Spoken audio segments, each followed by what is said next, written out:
Hello বন্ধুরা, কেমন আছো তোমরা সবাই? আশা করছি খুব ভালো আছো। আজকে আমি তোমাদের সাথে শেয়ার করবো বাঁধাকপির পকোড়া। আশা করছি তোমাদের খুবই ভালো লাগবে। তো সেই জন্য আমি প্রথমে নিয়ে নিলাম এখানে কিছু বাঁধাকপি কুচি, একটা পেঁয়াজ কুচি, ধনিয়া পাতা কুচি আর দুটো কাঁচা লঙ্কা কুচি। তারপরে আমি দিয়ে দিলাম এখানে একটু ময়দা আর বেসন। তারপরে আমি দিয়ে দিলাম পরিমাণ মতো নুন, হলুদের গুঁড়ো আর লঙ্কার গুঁড়ো। এবারে এগুলোকে মিক্স করে পকোড়ার জন্য আমি রেডি করে নেব।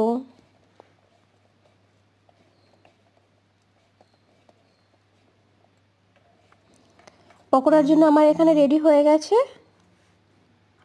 এবারে আমি দিয়ে দেবো কড়াইতে তেল। তেলটা গরম হওয়ার পরে আমি পকোড়াগুলোকে ভেজে নেব। এই যে তোমরা দেখতেই পাচ্ছ, এইভাবে আমি পকোড়াগুলোকে ভালো করে ভেজে নেব।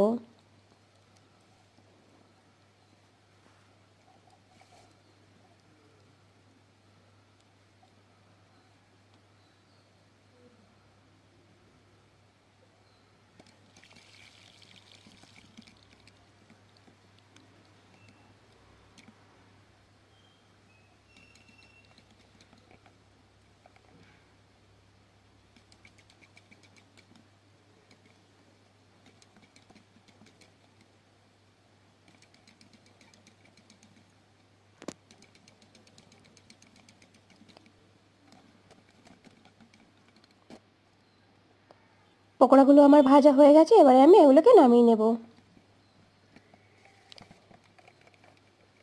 সবগুলো পকোড়াকে আমি এইভাবে ভেজে নেব।